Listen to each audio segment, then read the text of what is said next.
Spokane starting the day in the low 20s, and the temperature has basically been on a slow decline ever since. Now we are on the brink of dangerously cold weather, and a state of emergency has been declared in Spokane. But the KREM 2 team is here to make sure you are prepared. Let's get to it. Chief Meteorologist Jeremy Legoo is standing by with the forecast. First, though, we want to turn to Shannon Mowdy. She was there this morning as the mayor declared a state of emergency in Spokane. Well, the Trent shelter behind me is just one of Spokane's overnight centers that is now at surge capacity under that emergency declaration. Breaks of blue sky paint a deceptive picture of the troubles that lie ahead for Spokane. With frigid cold coming, the city's adding 183 shelter beds under surge capacity. This includes existing providers, but also new facilities. And this includes members of faith-based communities, churches that are stepping forward. Mayor Lisa Brown's emergency declaration also allowed the city to plan beyond the next 7 days to reopen and winterize the Cannon Street shelter.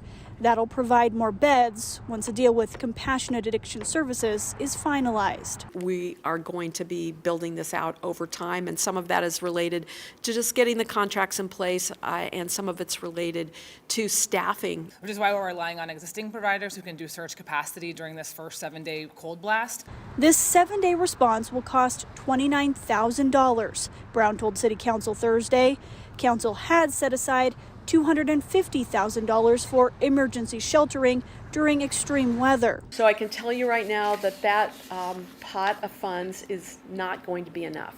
We will do our best to make it stretch. Brown says with the loss of federal dollars, the city's homeless services are facing a funding gap for the rest of the year.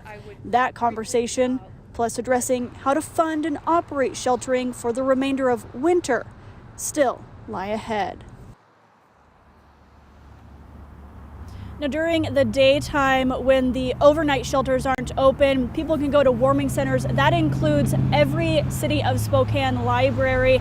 And for transportation from those warming centers to overnight shelters, there's also that you can get a free ride through Spokane Transit if you are headed to a warming center. Shannon Mowdy, KREM 2 News.